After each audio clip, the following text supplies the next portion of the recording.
Berapa jamkah tidur terlama Anda? 10 jam? 15 jam? Apa yang Anda rasakan jika tertidur selama 300 tahun? Ya, ada orang yang tidur selama 300 tahun. Dalam video ini kita akan membahas tentang beberapa pemuda yang beriman kepada Allah di era yang sama, tetapi di tempat yang berbeda, dan mereka tidak mengenal satu sama lain. Kita akan berbicara tentang Ashabul Kahfi. Hampir semua orang pernah mendengar kisah Ashabul Kahfi dari orang tua mereka, atau beberapa mendengarnya dari orang lain. Tapi kebanyakan dari kita mengingat Ashabul Kahfi sebagai 7 pemuda yang tertidur selama ratusan tahun. Dan kita tidak tahu jumlah mereka. Yang perlu kita pelajari dari kejadian ini bukanlah jumlah mereka, tetapi hal yang lain. Siapa orang-orang ini? Mengapa mereka melarikan diri dari masyarakat mereka? Mengapa mereka ditidurkan selama 300 tahun? Dan apa yang mereka alami sampai Al-Quran menceritakan kisah mereka?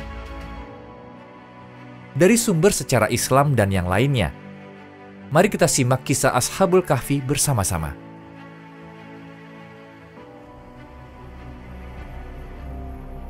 Kisah ini terjadi sebelum datangnya Nabi Muhammad SAW.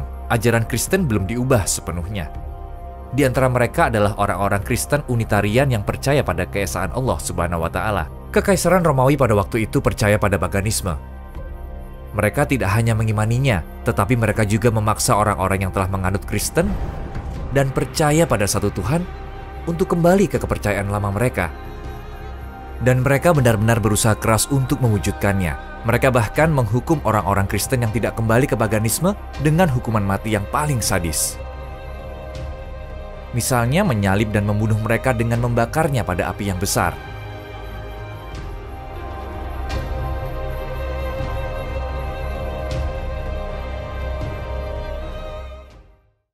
Kebanyakan orang beriman adalah orang yang lemah dan miskin. Ada juga orang-orang yang beriman yang memegang teguh pendiriannya, meskipun kaya dan memiliki derajat yang tinggi. Beberapa di antaranya adalah Ashabul Kahfi, yang juga dikenal sebagai 7 pemuda yang tertidur. Kelompok pemuda ini memegang posisi penting di Kekaisaran Romawi. Mereka beriman, tetapi merahasiakan keimanan mereka. Ketika mereka melihat penganiayaan terhadap orang-orang beriman, mereka merasa sakit hati. Setiap cambuk yang mengenai orang-orang beriman menimbulkan luka yang besar bagi mereka. Mereka ingin melakukan sesuatu, tapi apa yang bisa mereka lakukan? Para pemuda itu dipercaya berada pada era yang sama tetapi tak mengenal satu sama lain. Jika bisa, selama upacara pengorbanan hewan di Roma untuk berhala, tanpa disadari oleh satu sama lain, mereka akan pergi tanpa diketahui oleh orang-orang di sekitar mereka. Mereka menolak menghadiri upacara tersebut. Suatu hari, orang-orang terlihat sangat geger dan gempar, dikarenakan Kaisar Romawi akan datang mengunjungi kota. Oleh karena itu, Gubernur Romawi ingin memperbanyak orang keluar dari Kristen. Dia mulai menindas mereka dengan lebih kejam. Tujuannya adalah agar tidak ada lagi orang-orang yang menolak berhala ketika Kaisar Romawi datang.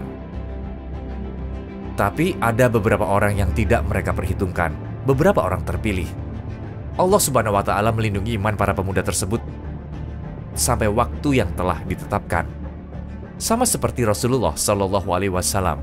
Ketika orang Mekah datang untuk membunuhnya, mereka tidak bisa melihatnya di dalam gua berkat pertolongan Allah Subhanahu wa Ta'ala. Hari yang ditunggu-tunggu pun datang. Para tokoh-tokoh kota bergiliran untuk berlutut di hadapan Kaisar Romawi dan menyatakan kesetiaan mereka. Tiba saatnya giliran seorang pemuda dari Ashabul Kahfi yang tidak mereka sadari. Pemuda beriman ini berpikir jika sekarang adalah waktu yang tepat untuk menyatakan imannya kepada Tuhan. Allah Subhanahu wa Ta'ala membuat hatinya teguh dan dengan keberanian yang besar, dia meneriakkan kata-kata ini dengan lantang di hadapan Kaisar. Tuhan kami adalah Tuhan langit dan bumi. Kami sekali-sekali tidak menyeru Tuhan selain Dia. Sungguh, kalau kami berbuat demikian, tentu kami telah mengucapkan perkataan yang sangat jauh dari kebenaran. Kata-kata dari pemuda tersebut diucapkan dengan lantang, hingga mendorong pemuda lainnya untuk menunjukkan dan menyatakan keyakinan mereka. Mereka berteriak di depan semua tokoh Roma, dan sang kaisar dipermalukan oleh kebenaran yang keluar dari mulut mereka.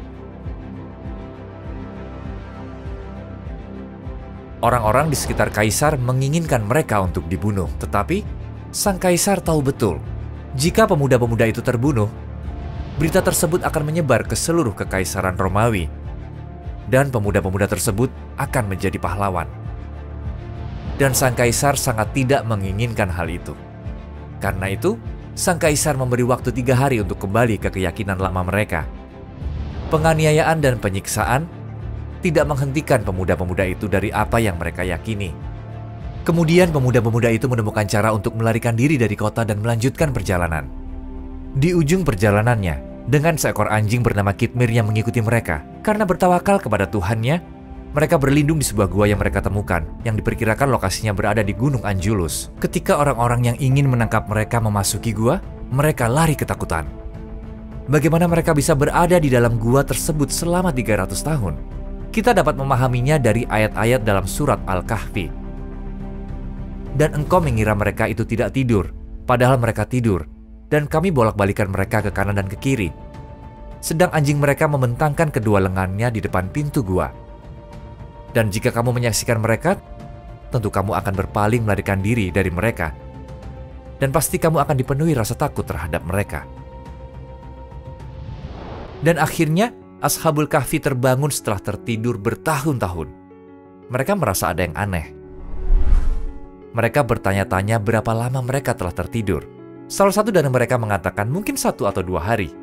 Namun mereka tidak sadar bahwa berabad-abad telah berlalu. Para Ashabul Kahfi yang kelaparan setelah tidur panjang tersebut mengirim salah satu dari mereka ke kota dengan syarat harus berhati-hati.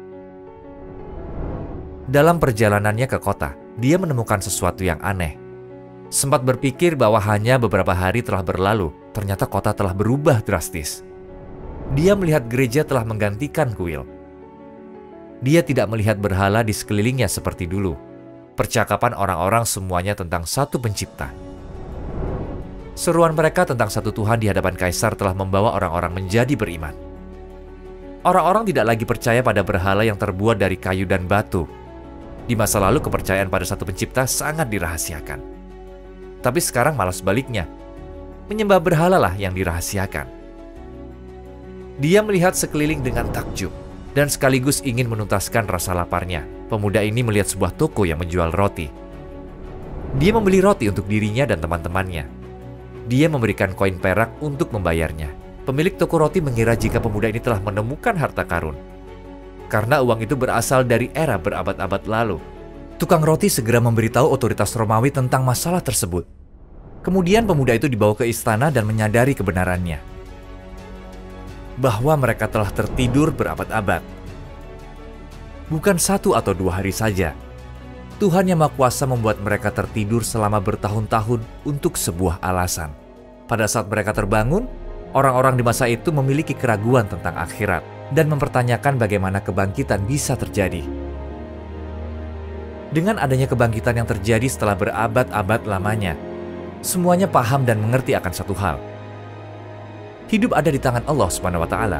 Dia dapat membuat setiap hamba hidup seperti yang Dia inginkan. Dia bisa membuat mereka tidur selama ratusan tahun dan membangunkan mereka lagi, seperti kisah para pemuda tersebut. Oleh karena itu, orang yang tidur seperti orang mati di alam kubur tentu saja dapat dibangkitkan lagi jika Allah menghendaki. Dan tidaklah sulit bagi kuasanya. Karena Allah yang membangunkan mereka memiliki kekuatan untuk membangkitkan kita semua setelah kematian. Setelah beritanya menyebar, ribuan orang datang ke gua untuk melihat Ashabul Kahfi dan melihat para pemuda yang telah berada di sana selama berabad-abad. Dengan demikian, keyakinan orang-orang akan akhirat atau keyakinan bahwa Allah akan membangkitkan mereka nantinya menjadi semakin tebal. Para pemuda tersebut memasuki gua kembali setelah orang-orang melihat mereka. Mereka semua tersungkur dalam sujud dan berdoa kepada Tuhan yang telah membangunkan mereka. Dan mereka pun meninggal dalam tidurnya hingga hari kiamat nanti. Setelah kejadian ini, para penguasa Romawi membangun sebuah kuil di tempat mereka tertidur. Setelah menunaikan kewajibannya untuk membuktikan jika akhirat itu ada, kisah Ashabul Kahfi pun berakhir. Mereka adalah sekelompok pemuda yang beriman kepada Tuhannya. Mereka tidak mengkhawatirkan tentang berapa lamakah kehidupan ini akan berlanjut. Kapan kebenaran akan bertakhta Mereka percaya pada pernyataan berikut yang dikaitkan dengan Nabi Isa alaihissalam. Apa yang kamu katakan dalam gelap akan terdengar dalam terang, dan apa yang kamu bisikan di dalam kamar akan diberitakan dari atap rumah.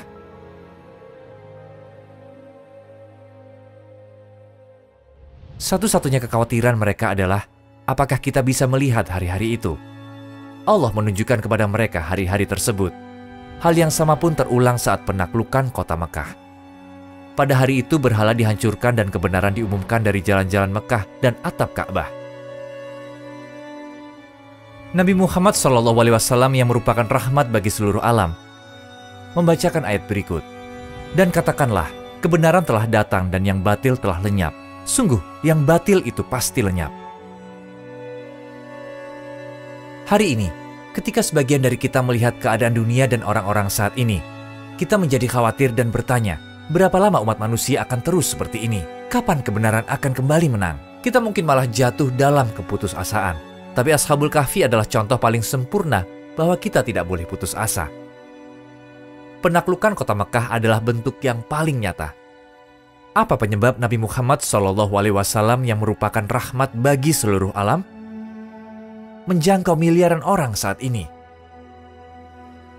Karena beliau tidak bergantung kepada siapapun selain Tuhan yang menciptakannya. Karena beliau tahu bahwa pemilik agama ini memang akan membuatnya menang.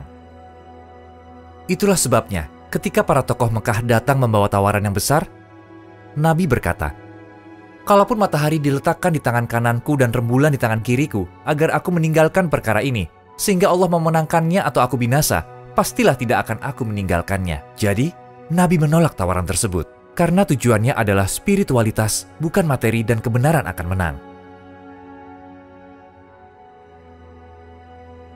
Adalah berkah baginya jika harus meninggal dunia untuk perkara tersebut. Nabi hanya memiliki satu kehidupan, dan itu adalah milik Allah Subhanahu wa Ta'ala.